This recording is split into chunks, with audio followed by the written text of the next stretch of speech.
All right, I am going to not declare a slate. See what's going on, Jordan? Jesus Christ. I thought the show started.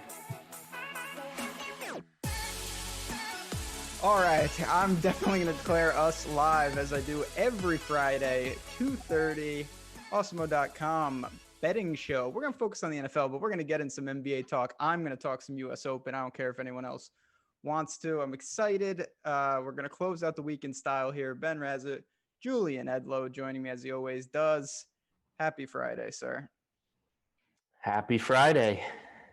That's really sums it up. It's a lot going on.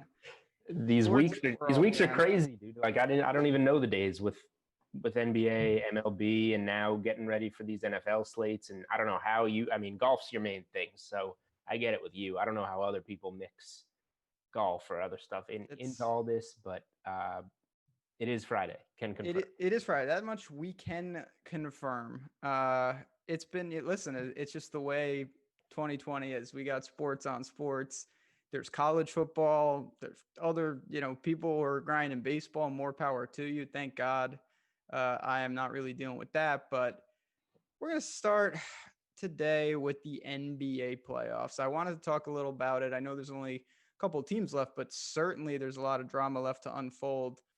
First things first, we'll get to the Lakers and the Nuggets, but your boys last night dropped another one down 2-0 now to the Heat. I have to ask you right off the top, what do you make of the Celtics right now? They can't close, and they have some pretty big issues in terms of what one of their strengths has been in terms of making adjustments, whether it be in-game, game-to-game, series-to-series. Brad Stevens outcoached the coach of the year in Nick Nurse, the defending champions in Nick Nurse. And, they should have won that series more easily, but they still were able to grind it out. Since that OG Anunoby shot in the corner is really when their struggles have come in. They were still able to close out that series, but now it's kind of showing a little bit more with a fresh slate here against Miami. But the bottom line is that Miami is just tough as nails. They play together. They have no holes. They don't care who takes the shots. They don't care who's on the floor.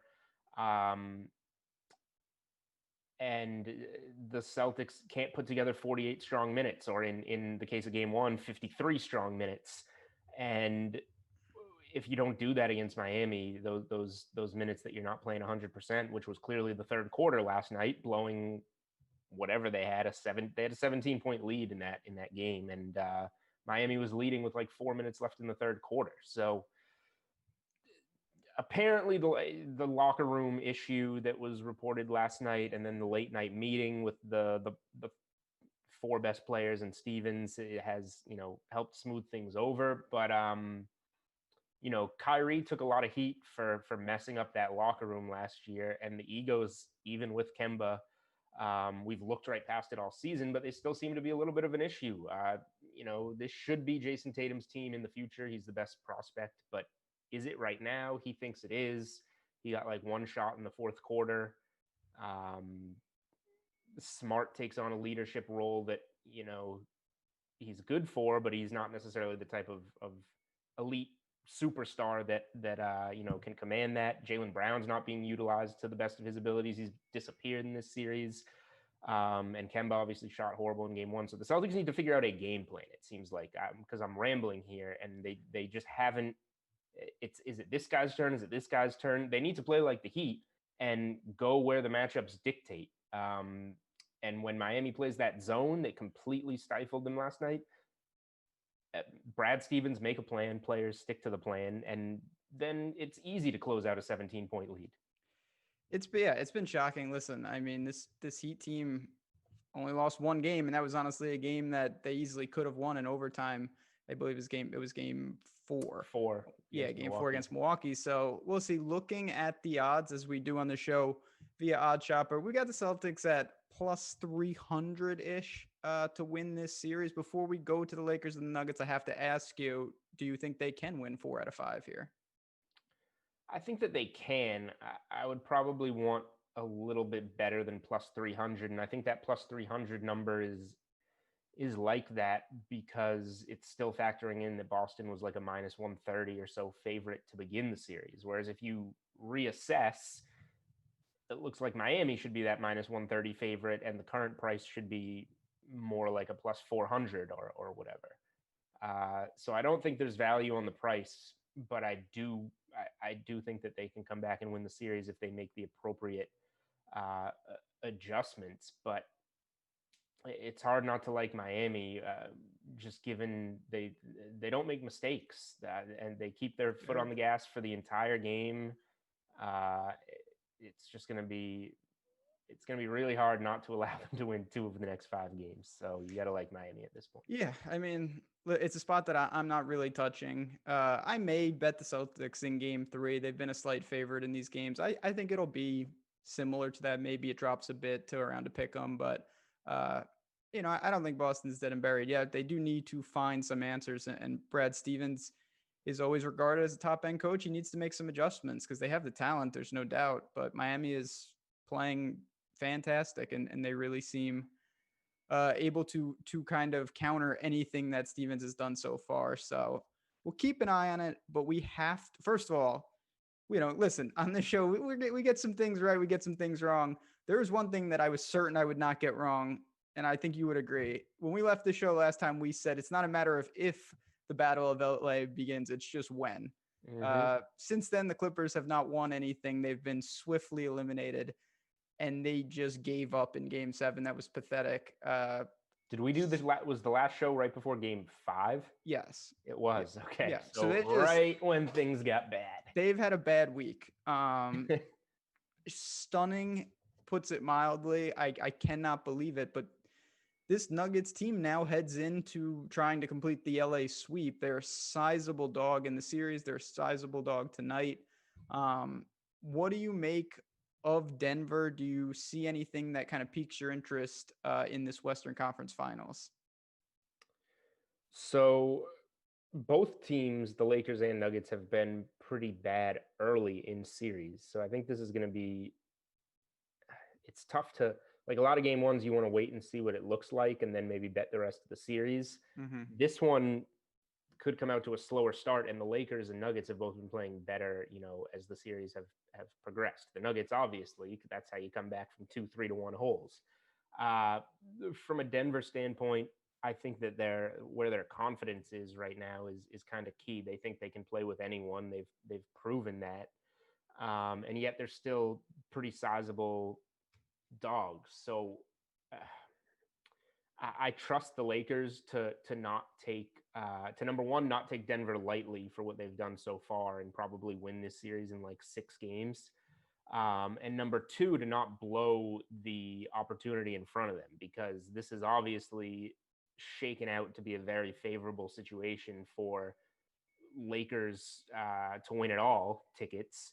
And I think, the difference between a Clippers team that was just assembled and LeBron is that LeBron sees that new path in front of him and says, all right, there's no way I'm blowing the opportunity that's been put in front of me at this point to get another ring and get my first ring with the Lakers. So yeah, I mean, not that you're going to do anything with the Lakers in the series, but you can get some plus odds if you want to bet it to go 6 games. You could maybe bet Denver, like plus 2.5 games, I guess you would need to have them in that scenario. Yeah. But I do think from a game-to-game standpoint, I think that there is better value on Denver. Denver plus 7 seems like pretty good value to me in game 1. And if it stays like that moving forward, like we've seen in every other series, the Celtics are still 2.5-point favorites or 3-point favorites in this next game, then I think betting Denver is a pretty good spot. It's interesting you mentioned that because there's, of course, no home court. It holds pretty steady. Like they just run it back over and over and over. So the spread's really adjusting or just adjusting to what we see on the court. Know. All my TVs just started like randomly turning on. I don't know if you guys can hear it's that. It's that kind of weak, man. I hear you. Looking at it over, yes, the Lakers have started slow in both series. We see it via Odd Chopper right now. I think it's just a complete pass. If you like the Lakers, you kind of just have to either lay the points. You're certainly not going to hit them on the money line. feel like the Right. Nuggets, there's a ton of value there. You're seeing plus 500 available on that best bet. So nothing wrong with that. I may look to bet the Lakers if they lose game one. I don't think they will, Right. but if they do, you'll certainly chop that number, maybe even, not in half, but it'll certainly shrink. And that's maybe where you can get some value. Real quick before we get to the US Open and then to football, because I know everyone wants to talk about football, just going to the player props really quick. I want to highlight just one, and it's on the assists for LeBron. It sits at 8.5 right now. So the 8.5 assists for LeBron, I actually do lean to the over there. It seems like in game ones and just how LeBron approaches the playoffs, he kind of takes that wait and see. He distributes, he doesn't turn it on until he really needs to in terms of aggression scoring. I know Rondo is back in the rotation, but I don't think that that's going to marginalize his output in terms of assists Well, that much. is Rondo still questionable with back spasms? So that's the other thing. Like in the Rockets series, he certainly was healthy and he was playing. He was playing in the mid-20s. He didn't play in the Portland series.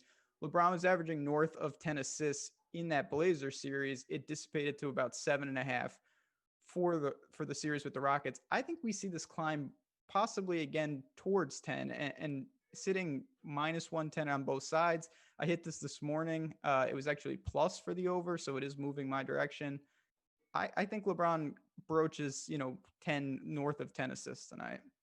Yeah, I don't hate that strategy at all. We do know that he's said himself he likes to defer to start a series.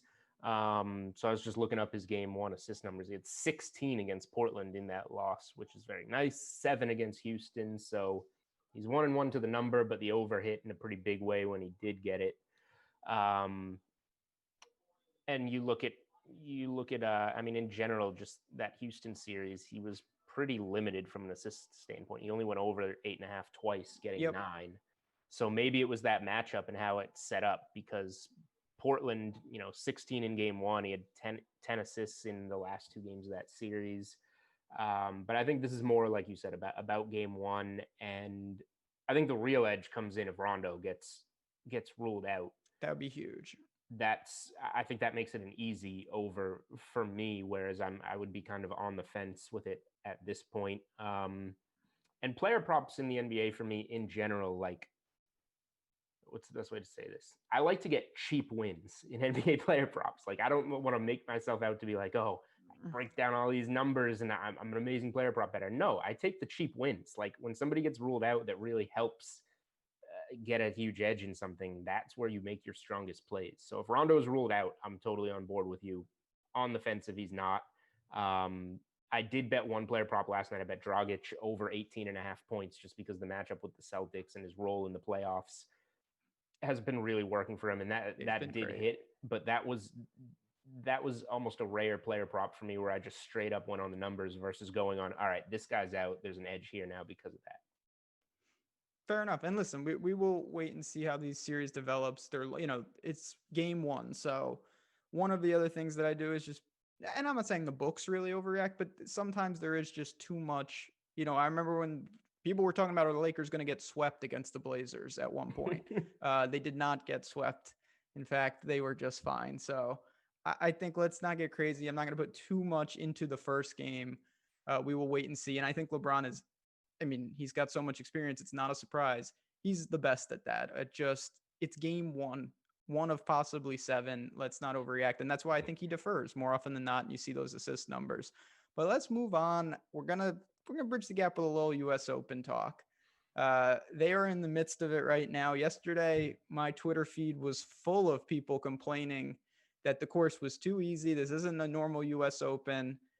I guess they heard him because it's a US Open out there today. The course is playing almost 5 strokes over par. Guys are getting crushed. Before the show, you both said I looked dangerously concerned because I was actually checking the scores and my face said it all. It is playing really tough right now. Have you been keeping a pulse on it at all, or are you just gonna wait it for Sunday? No, man. It's carnage out there, man. With the NFL back and how much time that's eating up of my week with the various outlets that I'm doing DFS and sports betting content for. I didn't even know the U.S. Open was happening this week. Almost, I heard about it, and then I was like, oh, that's now. I mean, my players, my actual golfers, it's debatable if some of them know Also, what they're didn't. doing out there. Yeah. But so it is though, and we've talked on this show before. The live betting situation for golf, I think, is probably one of the best sports to live bet because it's such a marathon. It's not a sprint, and things can change. You know, in the NBA, if you have 90 points, you can't finish the game with 85 points. That's not how it works. Like in golf, someone can gain, but the leaders can go backwards, and we're going to see a ton of that here. So just looking over, I really don't even want to get into too many individual plays, but I just want to speak in a generality. The guys that played already today, they are locked, obviously, through 36 holes. They're only going to increase where they are in the standings because playing right now is brutal. So if somebody went out there and posted a decent round, if you think it's going to play even harder this afternoon, you might want to grab them. Someone like Dustin, someone, obviously Bryson is now the favorite because he had a great round. But even like if you, for some reason, like Cabrera Bay, who posted a good number, those guys that are already done, Wolf, 50-1 right now. He's done. He shot 4 over, but he's done. On the flip side, if you want to roll the dice, the guys in the afternoon will have opportunities, but keep in mind, I think it's a mistake to target those leaders because by the end of the day, they could be 5, 6, 7 shots, away from where they are right now because they're just teeing off. So keep that in mind. This isn't a normal event where more holes is better. It's actually a detriment. I like that thought process because I think a lot of people's eyes will go towards somebody that has not teed off because Exactly. you get to enjoy your bet, Your even though sweat. it might not be that, and you get to sweat it. It might not be that enjoyable because the guy you bet's probably going to shoot 5 or 6 over or whatever, given where we're at. But yeah, I think that's the natural instinct of your common sports bettor, and you're going against the grain with somebody that's already had a good day by today's standards. So I like that. I like that idea a lot. So, and just to put a bow on it, the other thing that you basically would never do, or very rarely, is you look at a guy today and you say, okay, he shot 4 over.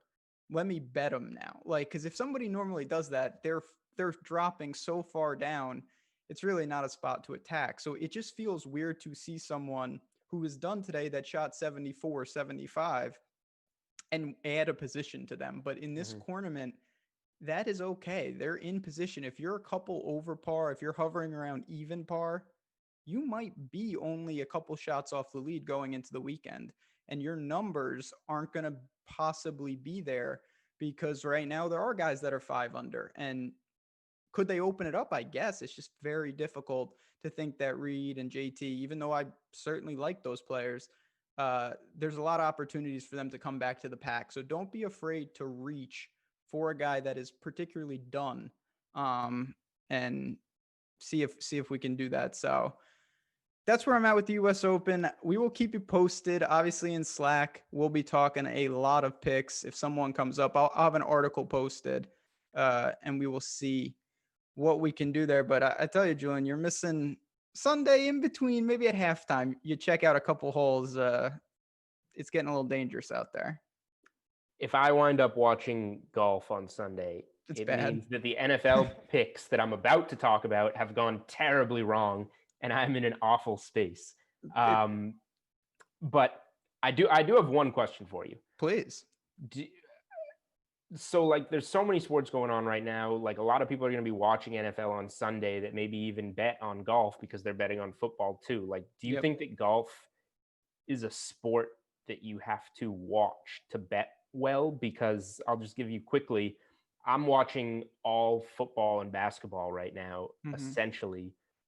I've been watching almost no baseball, but I've been doing fine betting baseball because I don't need to watch a thing. MLB is like the most data-driven sport anyway, but I feel like I can each day just look at the numbers. I know what I like and bet it, and then check the score later and see if I won while I'm watching the NBA playoffs or on Sunday while I'm watching football or whatever. Is it the same with golf, do you think? It definitely is. You just have to make sure you're doing your homework. So again, say you weren't watching and you didn't dig into how difficult this course was.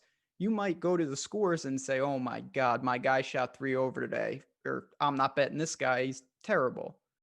If you didn't understand that he actually probably gained Right. strokes on the field. Maybe a guy got really hot with the putter.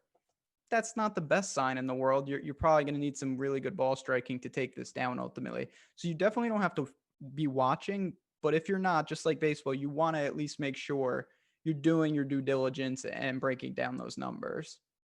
Makes sense. I thought you were going to give that answer because, Yeah. like NBA, if you're not watching the push and pull of how these series are going back and forth and the in-game adjustments and the locker room blowouts with the Celtics and whatnot, like I feel like you need to be watching those games to be betting them versus other sports where you don't necessarily need to be. And this is coming into play right now because there's so much on and we can only so much we can on. watch. Oh, I hear you. Sundays are, I mean, last Sunday I was sweating tennis during football. It was out of control. All right, let's do it. It's time. NFL week 2. Chat, hit the like button for the NFL. That's what we need right now. We got through, we all survived the Browns and the Bengals last night. That was something. I was watching that in the Celtics. It was just painful on so many levels. But now we get 13 games on the Sunday main slate. We got a Sunday night game. We've got a Monday night game. Let's get to it. First things first, I just want to ask you a general question. And it's kind of, I'll lead the witness, I guess. Do you feel like week 2 is just so ripe for overreaction based off one game and these teams? Oh, this team's way worse. This team's way better than we see. A little bit. Okay. There are spots where I agree with that and spots where I don't. I'm falling into a couple of those traps. I'm fading a couple of those traps. I think it's just different situation by situation. I will say my problem for week 2 is that I'm realizing that I'm like dangerously in love with favorites. Like I don't know if I'm going to bet an underdog, and I don't like that. Like I know what I'm falling into, but I feel like there are like 6 or 7 favorites that I don't even want to try and analyze which ones are necessarily the wrong ones. I just like if I bet 7 of them, I feel like I can go 5-2. Like I feel like it's that kind of week. I think week 2 in the NFL is going to be a chalky week. I think it's a good week to play around with like 2-team money line parlays or 6-point teasers with the right favorites. So I'm curious to get your takes on some of these games. I feel like you'll be betting some underdogs and maybe you'll talk me out of some of my favorites. I don't know, but I'm ready for this conversation. It's when I looked at the spreads and we have them right now up on the screen at Odd Chopper, I don't want to say I was stunned, but there's just a lot of spreads that are, hovering north of a touchdown, couple climbing. That first week, yeah, we had the Chiefs and we had a couple other games, but for the most part, there weren't massive favorites. And now we've got some big numbers out there, and you got the Titans, you've got certainly the Niners and the Jets is one, and the Chiefs. There's a lot of games, so I guess I'll just dive right in. The first team I want to talk about is Carolina and Tampa Bay. They're sitting right now. You could get 8.5 on the Panthers. You get lay 8 points with Tampa. Listen, I don't think it's a big knock on the Bucs that they lost in the Superdome. I know there's no fans, but it's still just a very tough place to play. This is a very nice rebound spot. You'd have to assume they answer the call, but you're laying 8 points, which is a sizable number. Yeah, this one is not one of the games that I'm on. Wow. Stay away spot for me. I am shocked to stay hear away that. Spot for me. I thought that would surprise you. My bets will be very square this week. You will see, but this is not one of the spots.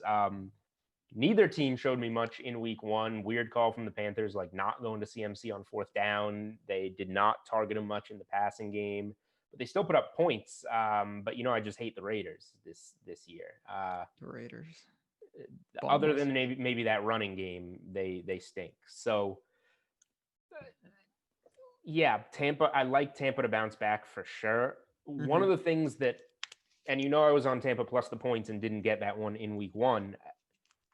one of my huge parts of handicapping that game was replacing Jameis Winston with Tom Brady and saying that Winston's 30 interceptions last year are not going to happen. Tom Brady had 29 interceptions in the last 4 seasons combined. So take those mistakes out, and the Bucs are going to be right in this game. And what does Brady do? He throws 2 ridiculously bad interceptions that lead directly to 14 points for New One Orleans. was a pick six. One was a pick six. One led right to an Alvin Kamara rushing touchdown. So Tom Brady was essentially Jameis Winston in week 1. So it was the same old thing. That just it hurt me the way that happened, where the huge piece of my handicapping as to why the Bucs would be different is not all aboard the Tom Brady hype train. It was just that the turnovers, limiting the turnovers would make the difference. And Tom Brady had a Jameis Winston game in his debut. And then I saw after the game, maybe this would have kept me off of it. Maybe it wouldn't. Winston, Andrew Luck, and Carson Palmer each had exactly 40 turnovers in their first season under a Bruce Arians offense. And we saw after the game, like, Arians was not shy to put interceptions on Brady, even one that he had to come back and say, oh, actually, that was Mike Evans' fault. I initially said it was Brady's fault in terms of reading the coverage. So, like, I just think the coach is a bozo there. And I hope that, as somebody that, invested in some Bucs futures when the price was right, I hope that maybe Brady can take over a little bit more of a coaching role and do things more the way that he's accustomed to doing them, than letting Arians run an offense where there's going to be all these sloppy turnovers that we've seen all the time. I hope they go 0-16. That would be really useful. And I know it'll balance out the Browns situation for me, which we don't have to talk about because they already played. My Bucs plus 3.5 was your Browns plus 7.5. Yeah, I didn't mention on the show. I actually teased that up to plus 42, so I got there. Just minus 100,000, easy game. Just so bad. All right, so let's get to these picks. I'm very interested. I'm looking at the board. Is it the Bears? Is it the Packers? I see them both as sizable-esque favorites at home against what I would call inferior opponents. Where are you going with these big favorites that you've mentioned? Okay, so the Packers are one of them. Are there 6s on the board? Because I know it was 6. It's moved to 6.5 some places. What game are we talking about? The Packers. So with Odd Chopper right now, looking it over, we have them at 6.5, basically everywhere now. They have officially moved. So that was 6. I never wound up taking the 6. I just put them in a couple of teasers, 6-point teasers, to get them to a pick 'em with other games that I like. Not much of a breakdown on the game. Aaron Rodgers looked fantastic with Davante Adams, with the rest of the weapons he has. The Minnesota secondary, is an issue, but so is the Detroit secondary that he's going to see at home this week, that gave up 3 touchdowns to Mitch Trubisky in the third quarter. So I think it's just going from one bad secondary to another, and we're going to see more of the same. Green Bay wins that game. I like them at 6.5, but I like them a lot in that game. Listen, I mean, Rodgers and Davante Adams just torched. We had talked about Minnesota, a completely new secondary, and the Lions, it's kind of similar. Slay is gone. Okudah did not play. We'll have to monitor his status leading up to this game. But even if he does, and he's a very talented player, it's still a rookie in his first game coming off an injury. Exactly. I don't think he's just going. He's not going to shadow Davante Adams and just stop this offense. That's not going to be happening. So I definitely get it. Certainly, if you like the Packers, now's the time, because if they really start taking money and it goes to 7, that's way, way worse. I don't mind it. I don't have a strong take there. I think that I may look to, I'm sure Davante Adams, in the prop world, is going to be very popular. He had 17 targets, a ridiculous 40% target share. I know that's unsustainable, but at the same time, he's going to have north of double-digit targets seemingly every week. Yeah, I'm with you. Adams is a guy that I'm looking to in the prop world this week. He's going to be in my cash lineup, which pretty much goes hand in hand for the guys that I'm looking at. Like, it's too good of a spot. You don't want to take something because it worked and go back to the exact same thing the next week, but like, it's going to work again. It's going to work again if his over doesn't hit.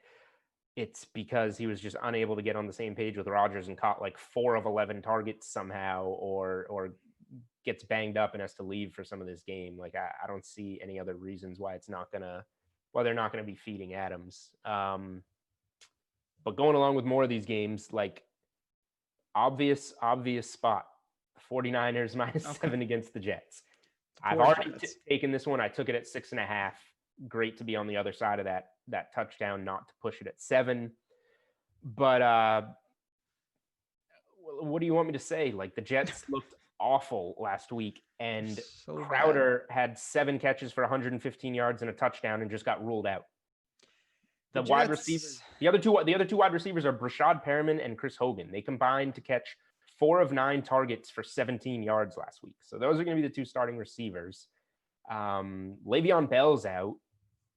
It's going to be Sam Darnold, Frank Gore, Chris Herndon. I don't know. Just the Niners need to bounce back from a loss. Yes, they're banged up a little bit at wide receiver. Sherman's out. Kittle's supposed to still play.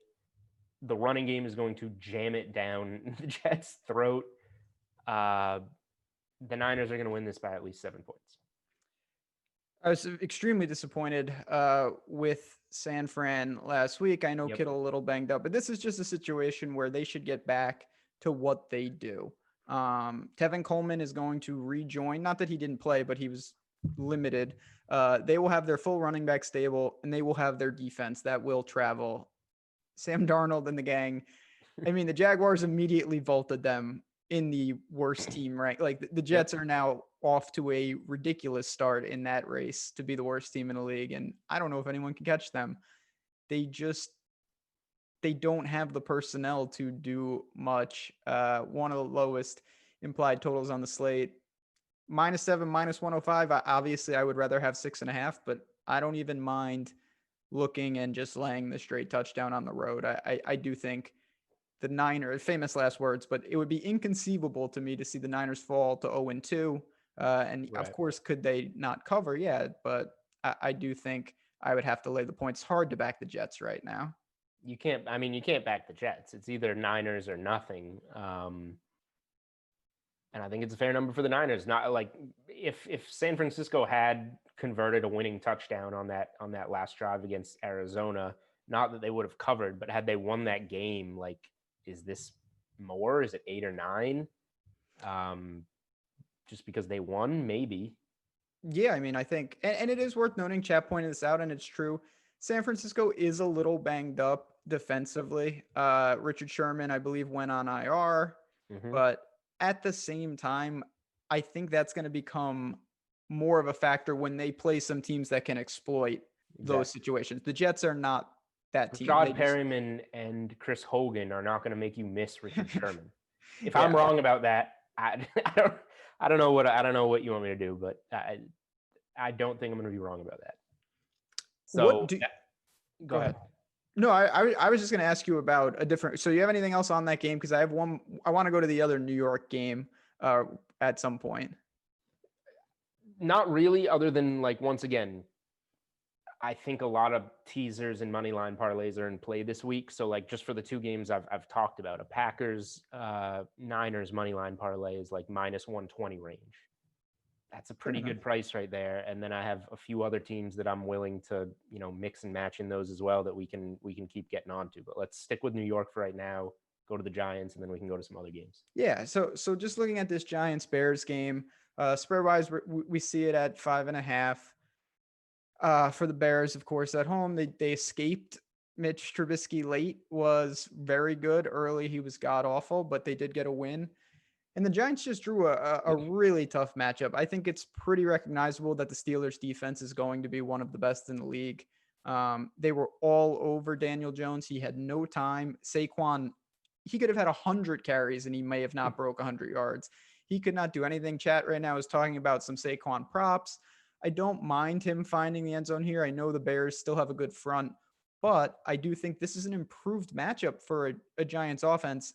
I just worry about the Giants defense on the other side. Do you have a take on this Bears team? Weird game. It's a weird game. I don't have much of a feel for it. Okay. I am rooting for a tie in this game Mm. because I have the Giants under 6.5 wins and I have the Bears to miss the playoffs. So the best result for Okay. me is a tie, and that is what I will be rooting for while not betting the game. Fair enough. Yeah, listen. I think that, and certainly on Sunday you will see me and our whole team breaking down some of the DFS side of this. I think this is an interesting game from a DFS perspective. I don't think I'm willing to lay the points, and at the same time, I'm not backing the Giants. If this was 7.5, I'd be saying Right. a different story. But that's not a great number. I don't really see a ton of value there, especially when you have a lot of other spreads at that same number. So talk to me about, you mentioned and alluded to, maybe, not that I certainly don't do this too often, teasers or things like that, but there are some games that fit key numbers. One of them would be the Chiefs on the road against the Chargers. Is that a game that you're willing to cross 3 if you teased it, or just do you like them laying that 8.5? I think I might wind up on the 8.5 here, honestly. I haven't bet it yet. I do have, so again, I'm mix matching a lot of things. I do have the teaser with them down to 2.5, just Okay. saying Kansas City getting this one by a field goal. That's a nice number to tease this one too. But Andy Reid's been fantastic in division on the road. Chiefs are 17-3 against the spread in their last 20 divisional road games. Mahomes has covered both of his road games against the Chargers in his career. And that offense, like we just saw the Browns drop 35 on the Bengals last night on a short week. And the Chargers were only able to get 16 in that game. The offense with Tyrod Taylor did not look good. Now, if you go down big to Kansas City, now you start throwing bombs to Mike Williams or whatever, and maybe you get a few more points on the board. But I have a hard time seeing the Chiefs not getting this one by double digits with how bad the Chargers defense looked. I'm not as strong on this at 8.5 as I am with, like, San Francisco at 6.5 or even 7, just because it crosses a lot of key numbers. But in terms of a teaser piece or a money line parlay piece, absolutely love the Chiefs because I'll have so many, teasers with them at 2.5 or money line parlays with them. I maybe I won't do the 8.5, even though I kind of am telling you why I like it. But yeah, a lot of reason to like the Chiefs this week. More of a Chargers fade than anything, and just backing the Chiefs because they consistently look so good in any situation. Yeah, I mean, listen, like I said, I rarely bet teasers, but I believe a 6.2 team NFL teaser is minus 110 out there. Yep. And if you do that, you want to cross those key numbers. So this is the spot to do it, especially if you have another game.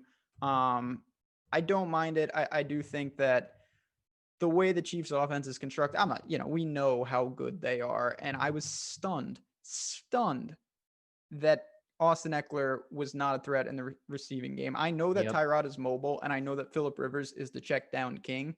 I could not believe that Joshua Kelly was getting that work around the goal line. And I think they're really missing out. I want to see what happens if and when they fall behind. Will Eckler be an integral part of that? Right.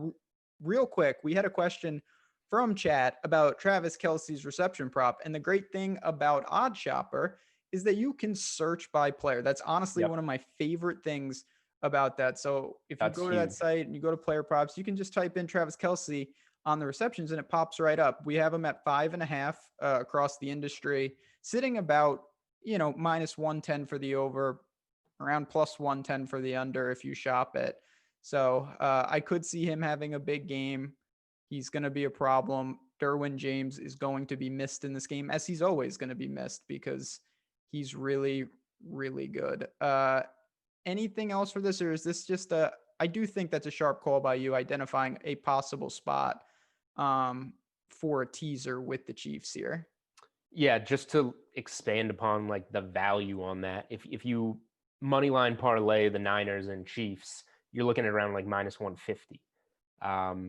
So if you do it to Niners -1, Chiefs -2.5, now you're looking at minus 110. So numbers that are probably going to cover if you like them on the money line parlay, and you turn your minus 150 into a minus 110. And if it doesn't hit for some reason, you save yourself 40 cents of juice, most likely, unless the money line parlay unless the Chiefs win by 2 or 1, which is pretty unlikely. I think if they win this game, it's going to be by more than a field goal. I think if they win this game, it's going to be by more than 8.5, honestly. Yeah. And just to step back, I know a lot of people watching already know this, but just in the NFL, there are key numbers. A lot of games end on 3, a lot of games end on 7. So that it's not like the difference between 4 and 5 and 1 and 2 is not a lot. But when you're talking about crossing a 3 or crossing a 7, that is big. Now, when you take an 8.5 point spread and you tease at 6 points, you cross both of the key numbers. That's extremely valuable. Does it mean it always works? No. But if you're going to do things like that, certainly never cross the 0. 2.5 is a great number to identify. You've mentioned the teaser. What is another game that you're looking at that fits that mold? Is it the Niners? Yeah. And Okay. one other quick thing, like teasers are more of a football thing for me. Like I'm not going to tease the Nuggets from like 7 to 11. Yeah, don't do that. Don't tease it the total. That's also there's no point in doing that. And like you just said, the reason of doing this is just how key the numbers are in football, and getting a team that's as big of a favorite as the Chiefs at 8.5 to across a touchdown, across a field goal. Yep. Those are huge. It's not huge getting the Nuggets from 7 to 11 tonight, for example. But yeah, so the Niners are one of those teams. I'll just roll through all of them now since we're pretty much open it up. Floor is yours. Now I got to just remember who they are. The Ravens. The Ravens are -7 against Houston. Okay. Again, kind of square to like the Ravens minus a touchdown. I don't know if I'll bet them minus a touchdown. I missed the 6.5, but in terms of a money line parlay or a teaser, they're going to beat Houston. Houston offense took a step back clearly without Hopkins. He's very missed. It doesn't matter if David Johnson looked good. He's not going to be the reason that the Texans beat the Ravens. And Baltimore was in this spot last year. They traveled to Houston. They won 41-7. They absolutely dominated. Lamar Jackson should have another field day. I don't see Houston being able to keep up. Tough start for Houston. Like Kansas City and Baltimore, you're almost just chalking up a 0-2 start, which derails their season. We know the numbers. Teams don't make the playoffs from starting 0-2, and you're just handed 2 powerhouses right out of the gate. Yes, they've had the extra, 10 days or whatever from the Thursday night game to prepare. I guess that's the only red flag here. But I really don't see Baltimore losing this game, and being able to moneyline parlay or tease them is another spot that I really like. So that's the one thing I wanted to bring up, and you mentioned it. I think that the Texans at least get a chance. They are on the long week, which helps. But from a personnel standpoint, it's tough sledding. Now the Chiefs are really good. I think we all know that. But so are the Ravens. I don't have a strong take on the game. I'm not going to lay 7, but as you mentioned in teasers and things, I think we all do think that Baltimore could get through. And if that's a piece you want, more than reasonable. Yeah. And it's not like I'm taking Baltimore's money line or putting them in a teaser and being like, I really want this, but now I have to find the other piece. It's because I have so many other pieces that I like so much this week that I'm going to be doing all these kind of favorite combinations. And the last one that's right at those key numbers is I'm fading your Denver Broncos, buddy. The Pittsburgh Steelers looked awesome, like you talked about in their opener, even though it was against the Giants. Denver, really tough time against Tennessee. Yeah. Almost survived one of the worst field goal kicking performances we've ever seen. Boy. But did not. The coaching, Gostkowski, I'm glad he's gone, even though the Patriots still can't kick anyway. But talk about the Denver coach for a second. Go ahead. The coaching call, that's one of the only thing I liked everything about your Denver Futures ideas, except for the coaching call. That's one thing that doesn't change with Von Miller being healthy, Sutton being healthy, or whatever. Vic Fangio stinks. He stunk last year, and regardless of how bad of a day Gostkowski is having, you let him get down to an absolute chip shot for a professional kicker that's won Super Bowls. Like, he's probably going to make that, whatever it was, 20-yard kick. So you got to use your timeouts. That was just idiotic.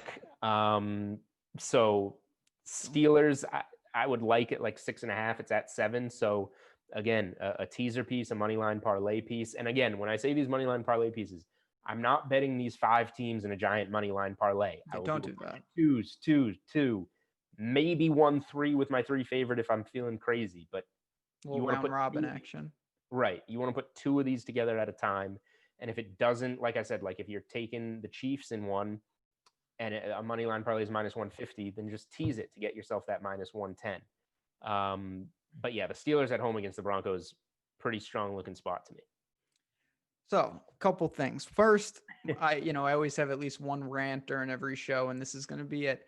I don't think people realize, and I'm guilty of this, like being a coach is a damn hard job. It's incredibly intricate. Everyone thinks like, well, I could coach, but there are certain things that are just obvious to casual viewers, intense viewers, and even if you just have limited knowledge of the game. One of them would be not allowing the team to run down the clock and have the guy kick a pseudo extra point to win the game. Everybody knows that except the Broncos coach. They gave that game away. It never should have even got there for various reasons, but I was stunned to see that. And coaching is a real thing. You see it, and that was just bad. I will say, even though we had some drops, Jerry Jeudy is going to be a stud. I'm a huge Jerry Jeudy guy. He's going to be quite good. Bad spot though. Locke needs to get them healthy. The Steelers pass rush is going to cause problems, and Denver, even though there's no fans, is always in the thin air, much stronger at home. All right, we got about 10 minutes left here. I just want to transition a little bit to Survivor. Not everybody, but a lot of people got eliminated last week. Hopefully you're in a double elimination pool, or you didn't pick the Colts, or the Niners, or the Eagles. Really, it was the Chiefs or someone random that got you through. Just looking at this slate, I think it's a much easier spot. There's a lot of big favorites. If you had to take a team, who would you go with? I think I would, and again, I like a lot of these favorites pretty evenly, but I think that points me towards fading who we think is the worst team, which is the Jets, meaning I'm taking the 49ers. But that was our strategy last week in taking Indy against Jacksonville, and that didn't work. So I guess that's my only hesitation. But yeah, I would go with the 49ers. I am going, and maybe they are good. I'm going to stick to the strategy. I'm going to take the Titans, who are at home, which I do like, against these Jaguars. And if there is one guy who's a lower variance type of guy, it's Derrick Henry. Because we saw against the Broncos, he was not running effectively at all. But they gave him the ball 31 times on the ground and another 3 through the air. The Jaguars are not equipped to handle a guy like that. He torched them last year. I think he torches them again. I don't think that the Jaguars will be starting 2-0. I will take the Titans in Survivor. I think they will be a popular pick. Probably, yeah. And they're a team that is not in my pool of like heavy favorites this week. Maybe I'll sprinkle some Titans money line in with some of these. I don't know. I'm like dangerously in love with favorites this week. Yeah, and I'm gonna have to figure out exactly how I'm going to manage the weight that I put on each one and who I combine them with. It's a fine line. What I think, and we'll start. And we are going to get to our upset specials in a second, but I do want to speak in a little generality right here. Like what you talked about before is something that I think is worth restating. You want to approach each slate, whether it's DFS or betting, with an open mind. Like I get a lot of questions about like, oh, I like to bet these type of teams. And it's like, well, that's okay, but don't force it. Don't say I'm going to bet a teaser and I want to find teams that fit this spread. So then you look at those games and you're kind of funneling yourself to certain matchups. Like you want to look at it objectively. And if there's nothing there for what you're looking for, there's nothing there. So I think that's important what you're saying. Like you happen to like a lot of favorites this week. That's something you organically got to. You're not forcing it in there. And if there was a week where you didn't, maybe you wouldn't employ a teaser or employ a money line parlay. You kind of have to adapt with each slate. Yeah, I agree. And last week was not really a parlay week for me. It was playing some different spreads. Browns week. Huh? It was a Browns week for me. Just thank God perfect. I didn't parlay. They would have been in there. Just disgraceful. Yeah, so like this week I was just looking at the board and I was like, these teams are sitting at key numbers. A lot of them that got to 7 were at 6.5 at the time, and like it just felt that way. But that leaves me in a tough spot to like an underdog this Yeah, week. you're gonna have to find one. That's what we do. So is that what we're getting to now? Well, yeah, I mean, it doesn't have to be. We're going upset specials here to close out the show. Obviously, you can give a live dog if you want, but it also could be. I mean, I think it would be an upset if none of these big favorites lost. Like, just something that's a little against the grain. Right. So, yeah, just to one other spot that I kind of like a little bit is Dallas, that opened around a touchdown and now can be had at like -4. Dak Prescott was so much better at home. I think Atlanta might be somewhat of a popular underdog this week, and I'm the other way on that, which eliminates another favorite for me. They're not necessarily an underdog, but I did get the Rams at +3 and +130 earlier in the week. And my mindset here was that I wasn't fully determined that I was going to roll with them. And Lane Johnson being back is big, and Miles Sanders being back is big. But I knew that this was going to go to a place where if I wanted to hedge out on the Eagles around even money, I could. But that said, I think the Eagles are becoming kind of popular as a go against the grain pick to bounce back. And I still think the offensive line is going to have a lot of issues, even with Lane Johnson back. Look at what the Rams defensive line did to a good Cowboys offensive line on Sunday Night Football. I think they're going to get a lot more pressure on Wentz again this week. And, the offense looked solid for the Rams. I really like the Rams. You just pretty much play them on the money line at this point, -103. They're a 1-point dog in that game because I don't really know where else to look. I think the Rams are going to beat the Eagles, and that's going to be my spot. The only other game that I haven't really touched on is the Sunday night game where the Patriots and Seahawks is a great game. Big test for the new look Patriots. The Seahawks finally aired it out a ton with Russell Wilson, and it was obviously against a terrible Atlanta secondary, but it worked well. That's I got one for you. Probably going to be a stay away game for me, but let's hear where you're going. So again, this is not a super strong take, but that's what we're doing. We're going against the grain with a live dog. I am still, and listen, they're coming off a big win and they were very impressive. But you know who else is coming off a big win is the Washington football team. And that front seven really can cause some problems. Their secondary, I think, will be exposed at times. There's no doubt about it. But you know what? You don't have to be that good in coverage if the quarterback has no time. And this football team's front seven really is good. I like that they get Haskins in some interesting spots, more weapons than you would think. They're doing it a little, we'll see long term. I'm not saying that they're going to compete for anything, but I think this is a time where the Cardinals, they're certainly getting a lot of love, and they should, but you're getting +260 there. If you want to take a stab on that money line, I don't think that I'm not ready to anoint Arizona just yet. And coming off a big win, divisional opponent, now you get the football team coming to town. It's not the best spot for them. And I do think that there is a chance that they get clipped here. So +260, I will roll the dice a little and stick with the football team. I don't hate it. The football team was impressive on Sunday. They were.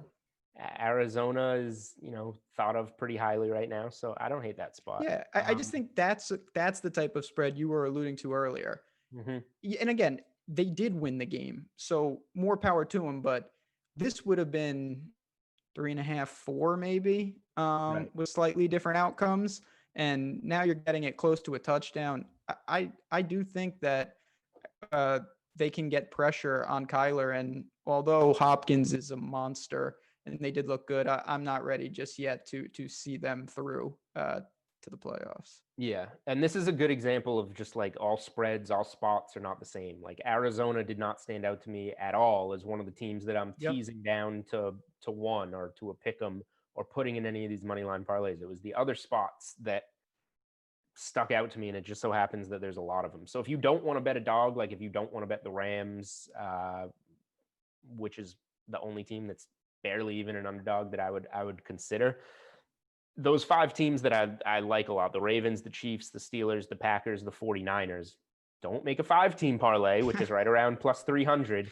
But if you pick your favorite 3 of those, like any 2 of them is going to be like minus 120 to minus 150. If you pick any of your favorite 3 of those, it turns into like a plus 120 to plus 150 range type of thing. I think maybe making one of those at plus money could make sense. Very fair. So there's a plus money bet for you. There's a plus money bet. I have to get one in somehow, fill my quota. And good stat from chat right now, which we appreciate from Pat Mayo, saying that Washington blitzed more last week than the Niners did all of last year. And I agree. If Kyler escapes that, it's going to be bad. But I do think there is a chance that he's really under pressure like he hasn't seen. And that's the key. You know what? They went down early. That game looked like a blowout. And then they steadied, and Haskins was serviceable. So, again, you're talking about plus 260. You don't have to get that right 50% of the time, not even close. You just need them to stay in the game. I think they can do that. Certainly like them with the points as well, of course. So keep that in mind, and we'll see what happens. It's a long season. We are going to have a lot for you. And I just want to say, if you haven't joined Awesemo Plus, come on now. Literally, Julian already talked about it. No one can keep up with all these sports. That's why come on and let other people do it for you. Get ahead of the game, save a lot of time. You can get cheat sheets, projections, ownership, all those things that really help because you just can't, and there's not enough time in the day to do it. And we have packages starting from just weekly to monthly to annually. Come on in, give it a try, if nothing else. I also want to say, we didn't talk any college football today, but that's because tomorrow morning, 10 a.m. Eastern, me and Matt Gajewski breaking it all down, DFS and betting on the college football Saturday slate. We expect everybody there. Julian, any final thoughts before we duck out of here on our Friday?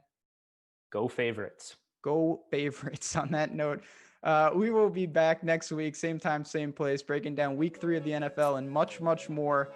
Good luck, everyone. Hope you all have a great weekend, and we'll see you next week.